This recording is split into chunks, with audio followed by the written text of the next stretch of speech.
y veo 2 latas de atún, que uno se dio, y si no como me muero de hambre, y no sé si no está justificado una lata de atún, no ir de caño a robar a un tipo, un jubilado, pero quiero un pedazo de pan y salgo corriendo y como un pedazo de pan mientras corro, o no sé.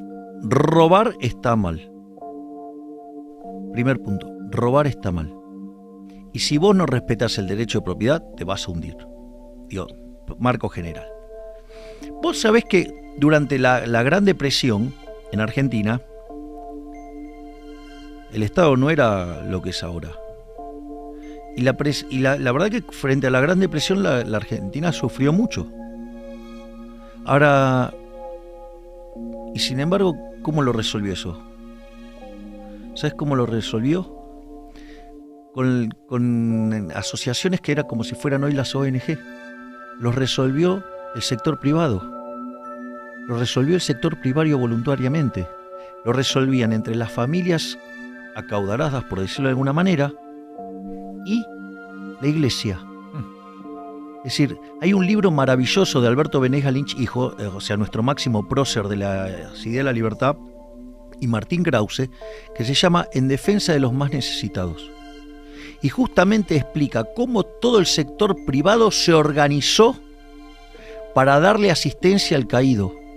Es decir, la caridad a punta de pistola no es caridad, es robo. Bueno, escuchá, ahora empiezo... O sea, recién terminé el punto 1. ¿Puedo ir por los otros 3? Sí, ya pero déjame... No, porque esto es importante, porque es la discusión de la dolarización. Sí, pero necesito...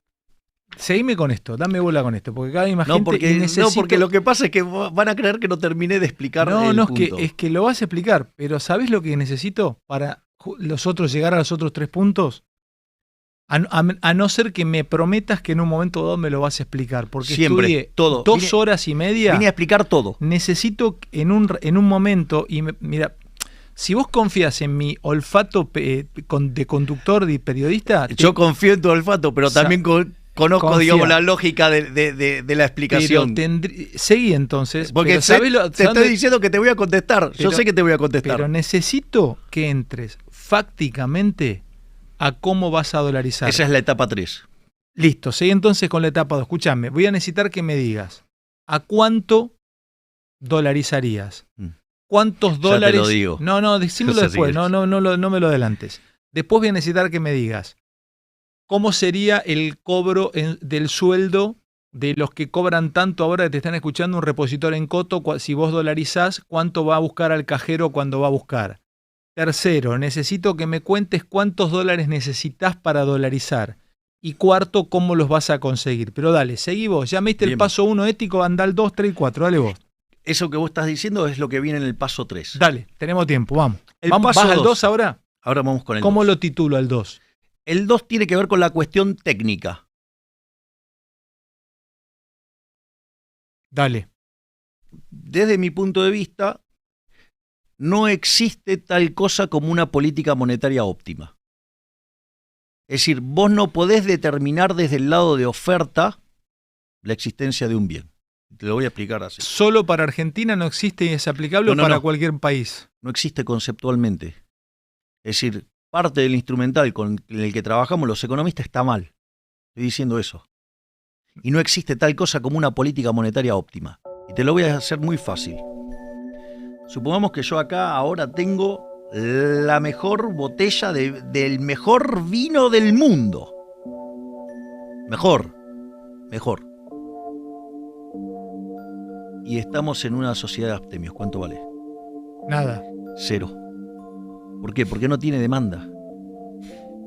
Eso que yo acabo de explicar de una manera casi brutal, en la teoría económica tiene nombre. Se llama principio de imputación de Menger.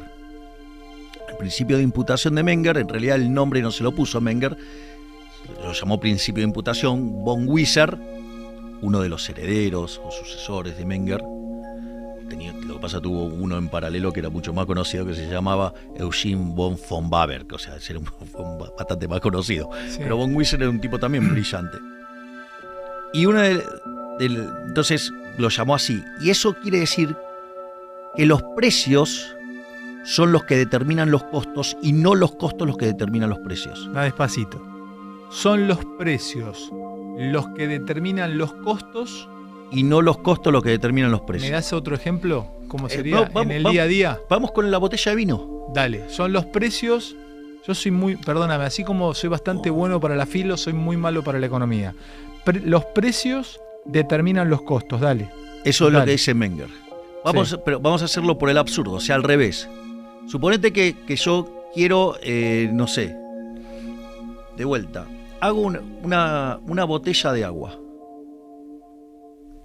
Pero el precio, pregunta- el precio del envase te va a determinar... Bueno, entonces vos tenés el precio del envase, la tapita, digo, todo lo que quieras. Sí, Ahora, la verdad es que la botella esa de agua, entonces, tiene un determinado costo. La pregunta es, ¿cuánto pagás por esa botella de agua en el medio del desierto del Sahara a plena luz del día? mi vida te doy, mi vida no porque moriría, pero todo lo que tengo, te doy la camioneta, mi casa, si no me muero de sed. Tomá, Bien. acá lo tenés. ¿Cuánto pagarías por la segunda botella de agua? Un poco menos porque ya sacié mi sed. Y después que te tomaste 50 litros de agua, si te doy una botella me la tirás por la cabeza. Sí, no la tengo, no. Bueno, acabamos de describir que las cosas valen... Ahora, si esa misma botella de agua hoy vale otra cosa. Puesto ahora, acá, en este momento, ¿cuánto pagás por esa botella de agua? Nada pagaría, si de hecho yo tengo agua acá. Yo le muestro a la audiencia que tengo agua acá. Tengo más agua que me ¿Con trajeron. quién me lo estás comparando? ¿Con el peso o con el dólar? No, es como vos valorás un bien. Entonces, por más que yo sume todos los costos, si ese producto, de vuelta, la botella de vino, la mejor de todas, no tiene demanda, ¿cuánto vale? Nada. ¿Cuánto puedo pagar para hacer eso? Nada, porque no tengo la plata. Es decir, yo puedo pagar esa botella, todo, si alguien quiere ese producto. Si nadie quiere ese producto, ¿me comprendés que entonces yo no puedo imponer desde la oferta un producto? ¿Y qué es lo que está tratando de hacer el Banco Central? Se está tratando de imponer ese dinero. Ese dinero sería la botella de vino que nadie quiere. Claro. O sea, Entonces, el peso... está bueno el ejemplo. No, pero ahora sí, pero vos acabas de le acabas de dar el martillazo al clavo correcto. O sea, lo que vos me definís como una botella de vino en una sociedad de abstemios es el peso del Banco Central en la sociedad argentina. Exacto. Entonces, ¿qué es lo que pasa? ¿Cuánto debería valer el peso? 0. ¿Y cuánto vale la moneda? La moneda vale por lo que puede comprar. Y si no puede comprar nada, los precios son ¿cuánto? Medidos en moneda, infinito. Es decir, que inexorablemente tiene implícita Entiendo, estoy leyendo. Claro. una hiperinflación. Es decir, nunca nadie quiere los pesos. O sea, como nadie quiere los pesos, te va a ir subiendo siempre el precio. Es porque la única forma que los saldos reales, la cantidad de dinero dividido el nivel de precios, tiende a 0. Entonces los precios tienen que ir a infinito. Pero esto es más interesante porque entonces algunos economistas podrían decir que el problema radica esencialmente en que como vos desde 1935 a la fecha hiciste un desastre, nadie quiere el peso. Y cuando vos mirás la historia del Banco Central, antes de que hubiera Banco Central la inflación era del 0,9% anual. Cuando se creó el Banco Central mixto, entre 1935 y 1945 la inflación fue del 6%. Es un número muy alto para los registros de la época. En 1946 lo nacionalizaste. Y hasta 1991, que fue el repudio generalizado de la moneda, porque vos tuviste dos hiperinflaciones, la de Alfonsín en el 89 y la de Menem, la inflación promedio fue del 250% anual. Le quitaste 13 a la moneda, destrozaste 5 signos monetarios y tuviste dos hiperinflaciones a pesar de no tener una guerra. ¿Eso qué hizo? Llevó a la convertibilidad, que te simulaba como si vos tuvieras dólares. Una invención genial de Cavallo, de Carlos Rodríguez, toda esa gente que, de hecho, de vuelta, Carlos Rodríguez es el jefe de asesores mío, junto a Roque Fernández y Darío Epstein. En ese contexto vos vas a la convertibilidad, la inflación promedio de la convertibilidad fue 9%, pero se concentró en el primer año y medio. Después desapareció. Después desapareció. Y después perdóname, después desapareció porque todo el mundo quería tomar ese vino. Sí, claro. Después desapareció porque ya está, el vino que vos fabricabas era lo que la gente quería tomar. No eras entonces, no fabricabas más un vino en una sociedad de abstemios. En realidad, digo, o sea, era una forma de simular que vos tenías dólares, pero sin tener dólares. Y después, en un momento, el déficit fiscal no encontró forma de ser financiado, los políticos no quisieron ajustar y ¿qué dijeron? Vamos a volver a agarrar la maquinita, porque la culpa es del Banco Central. O sea, si los chabones no hubiesen boludeado con el déficit fiscal y no lo hubiesen dejado crecer, todavía hoy seguiríamos en compatibilidad. Exactamente. Pero esa era una de mis preguntas. ¿Por qué terminó todo en el 2001? Bien, por el déficit fiscal. Pero el punto es el siguiente. De vuelta, pero vos tendrías que haber arreglado la cuestión fiscal, no meterte con la monetaria. Pero no importa, eso es otro problema. Entonces, ¿qué nos dijeron? Que esta vez iba a ser diferente. Y la inflación durante los primeros 4 años del kirchnerismo fue cerca del 10%. En los segundos 20%, después 30%, en el segundo gobierno de Cristina, en el gobierno de Macri 40%. Hoy la inflación viaja al 115% anual, en la punta viaja al 150%. Si lo tomás en alimentos estás en el 200%. Y además tenés inflación reprimida por el equivalente 50 a 100 puntos. Con lo cual, vos sos aristotélico, vas a la esencia en sí. Vas a lo que produce esto, claro. No vas al accidente, vas a lo que lo produce. Exacto. Vas a la esencia del problema. Bien, y eso es lo que... Bien, porque me estás leyendo a dónde voy a ir ahora, porque esto es más importante todavía. Porque vos podés decir entonces que el problema fue que el Banco Central hizo un desastre. Entonces te aparece alguien y te dice, no, bueno, esto se arregla con un Banco Central independiente. Entonces yo te digo, no, Alejandro, no se arregla con un Banco Central independiente. Y te voy a explicar por qué. Porque en el caso de la convertibilidad vos tenías una regla de política monetaria. Esa regla política monetaria era muy dura porque era una política donde la oferta de dinero crecía solamente contra demanda de dinero. O sea, no había chance de que tuvieras inflación. ¿Por qué? Porque el momento que vos querías pesos, ¿cómo hacías? Le vendías $1 al Banco Central. Es decir, que ese peso solamente salía del Banco Central porque vos lo querías demandar. Y la contracara eran las reservas. Ese vendría a ser el caso. Entonces, oferta y demanda siempre estaban mapeadas. Entonces vos corregiste los desequilibrios que venían de las dos hiperinflaciones y después, cuando transcurren los rezagos de la política monetaria, que fueron 20 meses, desde abril del 91 hasta el 93, tenés 20 meses. Desapareció la inflación. Es decir, viste que decimos que los rezagos de la política monetaria oscilan entre 18 meses y 24 meses. Es decir, acá en 20 meses limpiaste el efecto de 2 hiperinflaciones. No es menor, ¿eh? No es menor. Entonces, dada esa situación, te dicen, con lo cual la regla monetaria aseguraba justamente que no hubiera inflación. La regla monetaria la entendía todo el mundo entendía un peso, $1. ¿Sí? No solo que todo el mundo la entendía, sino que además la regla había sido exitosa porque logró bajar la inflación. La regla era tan popular que ganaba elecciones. La regla ganaba elecciones. El que decía que respetaba la regla ganaba elecciones. Y no solo eso. Hay algo que para mí es todavía muchísimo más profundo, mucho más profundo. Es que toda la estructura contractual de la economía estaba edificada sobre la regla. Con lo cual romper la regla era un desastre. Y los políticos prefirieron causar ese desastre con tal de seguir la orgía de gasto público.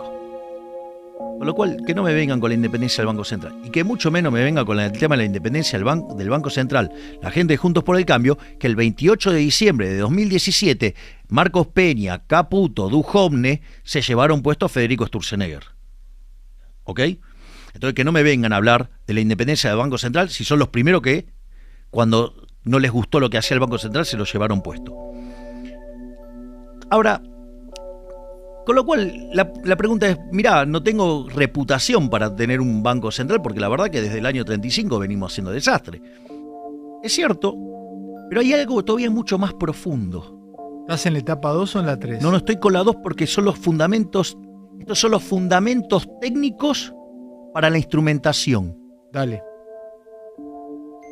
Que es que no existe tal cosa como la política monetaria óptima. En realidad, el dinero es una invención privada.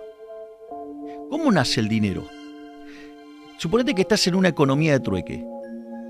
vos producís zapatos y querés comprar alimento. Lo que vos tenés que encontrar ahora es un una tipo... doble coincidencia. Se llama doble coincidencia, exactamente. Tenés que encontrar al tipo que produce, no sé, suponete que querés comer arroz. El tipo que produce arroz, pero que además necesite zapatos. Exacto. O sea, es un problema grave. Sí. Ahora, suponete lo siguiente. Vos producís zapatos. Y ahora querés comprar un auto.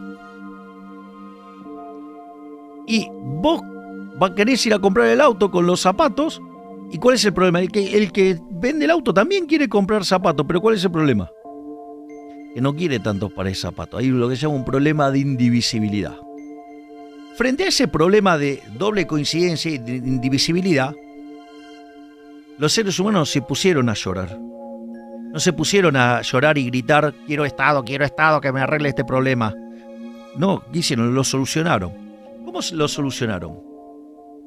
Buscaron lo que llamaba un bien de intercambio indirecto. Un bien que se comercializaba mucho y que usaba para hacer intercambios indirectos. ¿Dinero? El bien de intercambio indirecto a la postre se termina convirtiendo en lo que se llama el dinero. Entonces, ¿cuál fue el primer dinero que tuvo la economía? Cuando eran nómades los seres humanos. ¿Con qué viajaban? Con el ganado. Entonces, la primer moneda que se utilizó, ¿qué fue? El ganado. ¿Por qué? Y porque era lo que necesitaban para comer. Ahora después se asentó, el hombre se volvió, digamos... Siempre para vivir en sociedad necesito un bien de intercambio. Claro. Si no... Claro, no puedo tener relación humana, no puedo tener relación, no puedo vivir en sociedad. Exactamente. Entonces, te falta, digamos, y si vos no podés llevar adelante la división del trabajo, tu productividad es más baja y vivís una vida miserable. Ponete a pensar en esto.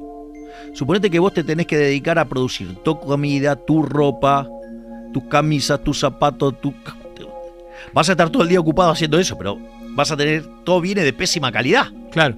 Digo, lo mejor que vos podés hacer es agarrar y crear un bien que le sirve a los demás y lo intercambiás y con esas cosas comprás otras cosas. La forma, entonces se busca un bien de intercambio indirecto. Primero fue el ganado. ¿Cuál es una de las primeras monedas que aparece? ¿Qué era lo que comían más las personas originalmente, siendo sedentarios? Carne. ¿Y qué cosa? Y pan, sí. Pan. Entonces, ¿cuál crees que naturalmente iba a ser la primera moneda? La carne y el pan. ¡El trigo! Ah. El trigo. Es cierto, porque incluso las divisiones sociales en Grecia se hacían con medimnos, con medidas de trigo y de exactamente, sí. Bueno, por algo, digamos, o sea, peso, libra, sí, lira, claro. Sí, peseta. ¿De dónde cree que viene? Era unidades de peso. Las reformas de Solón, incluso las reformas luego de Roma eran a través de parcelas para poder sembrar y para poder tener trigo y cereales. Muy interesante. Fíjate esto. Entonces se usó el trigo, se usó el lino, se usó la sal. ¿De dónde viene el salario? De sal. De sal. Ahora, por ejemplo, siempre se usó el tabaco. No, porque eso es una evolución posterior. Vos fíjate esto, vos habrás visto, vos tenés un año menos que yo. O sea, y fíjate esto, las películas de cárcel, ¿cuál era el dinero? El cigarrillo. Los cigarrillos, exacto. Bien, entonces, ahora, ¿cuál es el problema? El problema con eso. El problema radica en que esos bienes... A ver, ¿por qué se dice que si se te cae la sal es mala suerte?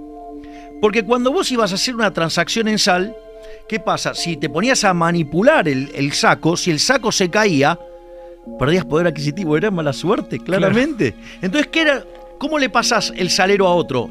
Tomás así el salero y se lo pasás así. Cosa que si se le cae el otro. Exacto. Claro. ¿Por qué? Porque era una pérdida del poder adquisitivo. De ahí viene el concepto. Y salario porque te pagaban en sal. Ahora, ¿cuál es el problema con la sal, el lino, el trigo, el tabaco, lo que vos quieras? Que esos bienes se deterioran con el paso del tiempo. Es decir, no sirven como reserva de valor.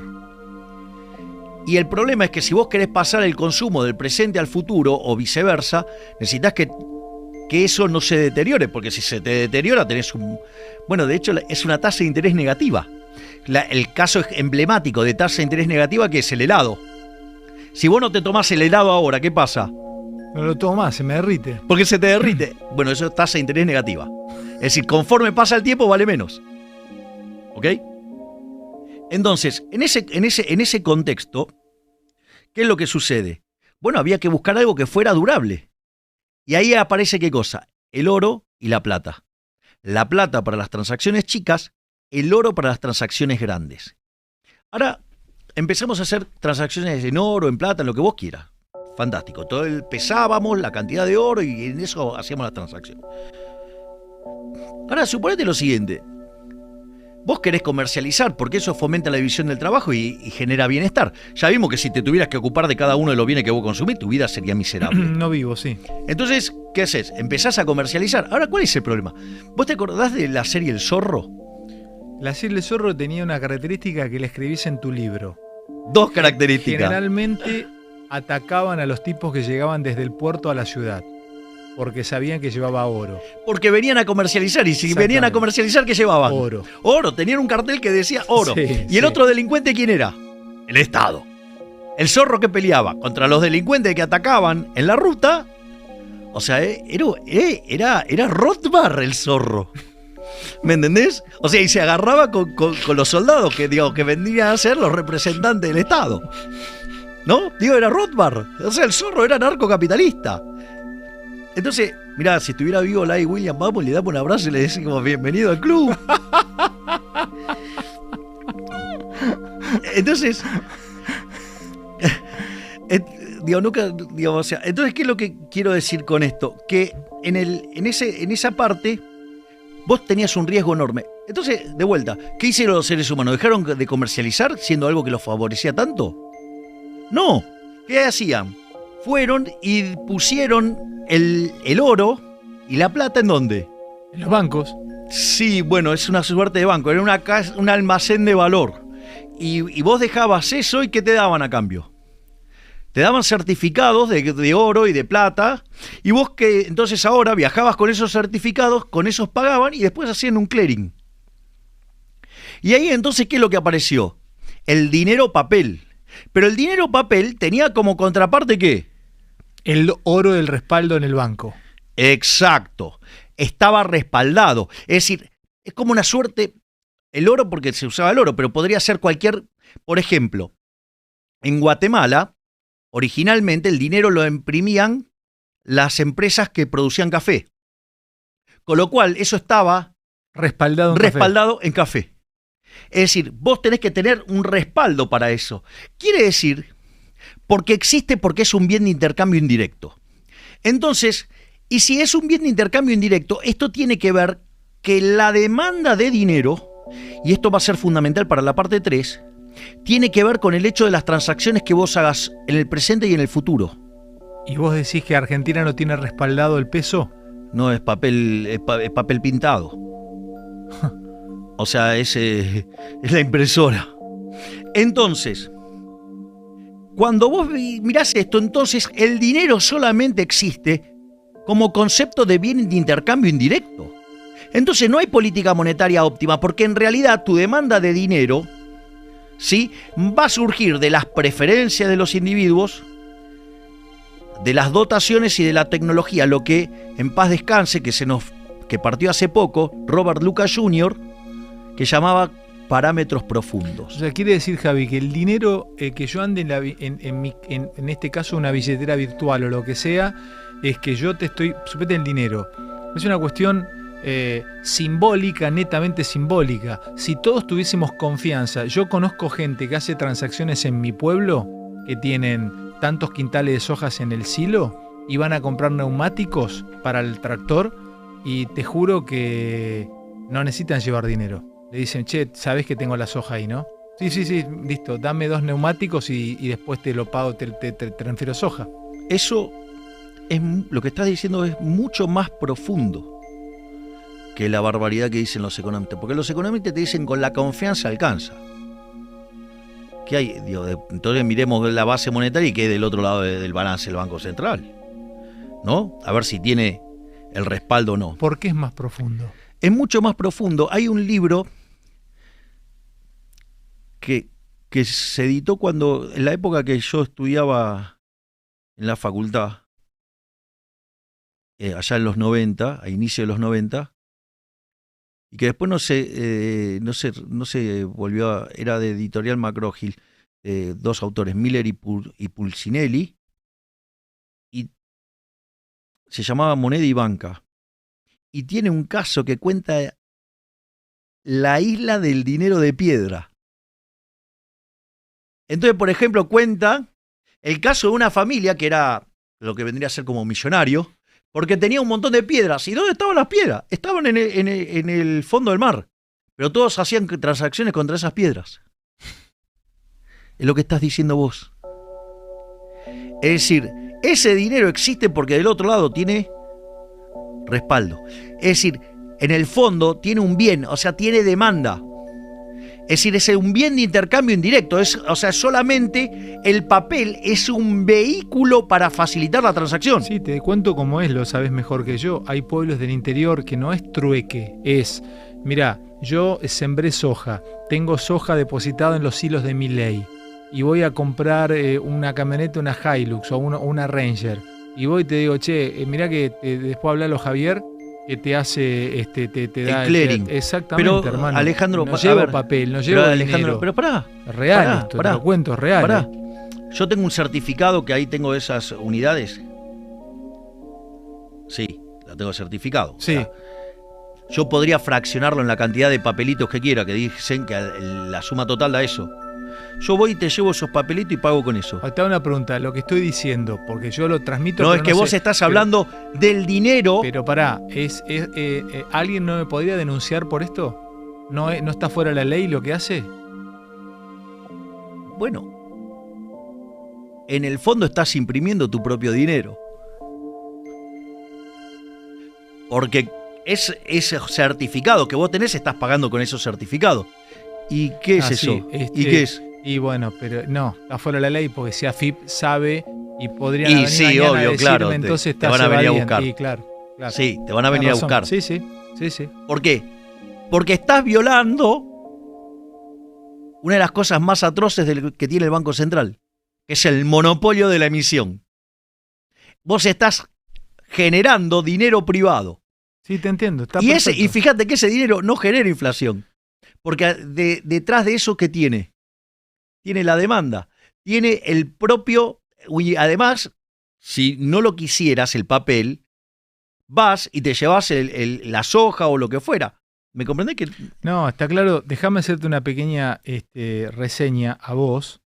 El otro día vino Mayra Arena, que tiene muy buenas charlas sobre pobreza, ¿viste? Dio charlas TED, y contó ella que hay una economía sumergida en los barrios humildes que dice, vos vas y ves un barrio humilde y vos crees, son muchos feriantes, yo la etcétera. Escucho a Mayra. Escuchá lo que dice Mayra. O sea, yo te voy a contar una cosa. O sea, para mí... Te voy a decir una cosa mirándote a los ojos porque se lo dije a alguien cercano a un político, un rival tuyo. Escuchá, vino Mayra Arena, entonces cuenta esto y entonces le digo a la mina, es peronista. Entonces, bueno, la parte es cuando se ideologiza. Está bien, déjame que te Pero cuente. Lo que aporta en términos de información es genial. Déjame que te cuente. Porque dice, en los barrios humildes, la gente, estéticamente, o sea, la casa o cómo viven, vos en un barrio humilde vos crees que se vive mal. Pero como son feriantes, levantan un palo y medio por feria, 800 lucas, el otro tiene una moto, hace reparto, viven como la vieja clase media. Y la vieja clase media, que estéticamente vos crees que es clase media, una mina que labura en Ricky Sarcani y cobra 180 lucas por mes, 190 lucas, no puede comprar un par de zapatillas porque vale 70 lucas un par de zapatillas. Entonces está reinvertido. Y le digo, ¿el Estado dónde está? No, el Estado no está ahí. Dice, el Estado no entra ahí. Esa gente funciona con sus propios sistemas y no quiere que entre el Estado. Entonces, y si entra el Estado le saca la mitad. Claro, bola, si ahí vas vos. Claro, y ahí aparece ahí vas vos. Milei. No, ahí vas vos. Entonces le digo, ¿sabés qué? Y ahí viste, Mayra ahí no le gustó mucho. Y ahora entiendo, entre otras cosas, por qué pregna tanto Milei ahí. Me dice, ¿por qué? Y Leo, porque les está diciendo, si yo soy presidente no les voy a romper los huevos. Exacto. Y no solamente a ellos, se lo dije a un rival poronga, los que tenés, y le dije, che, mirá que Milei... Algunos de los que van a perder. Bueno, le digo, Milei